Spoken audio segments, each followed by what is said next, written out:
the whole agenda is to create a one-world government where everybody has an RFID chip implanted in them.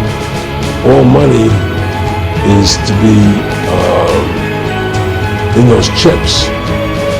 Right? There'll be no more cash.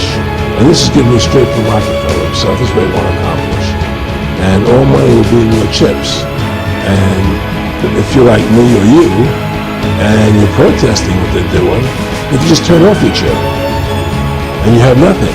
You can't buy food. You can't do anything. It's total control of the people. And that chip's connected to a database that has the purchasing records, what you do, what Everything. you sell. Everything is in there. Our chip is a tiny miniaturized RFID or radio frequency identification microchip. It's 11 millimeters by 1 millimeter. It's about the size of a grain of rice. Well, we've got one sitting there by a penny to give us a little perspective of the size. Very Correct. tiny. You implant it under the skin how? It gets injected, just like getting a shot of penicillin or any medicine that you would get in a doctor's office. It goes in the upper right arm, which is the area that our physicians have chosen for ease of access as well as biocompatibility. All right.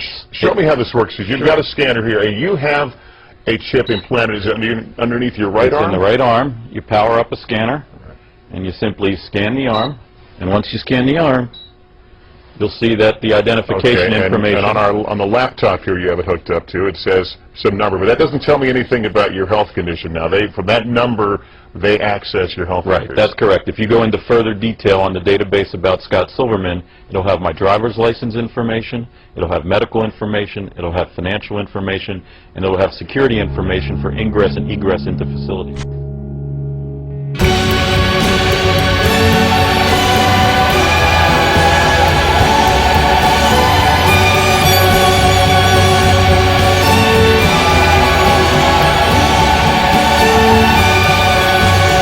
In the upper right arm, which is the area that our physicians have chosen for ease of access as well as biocompatibility.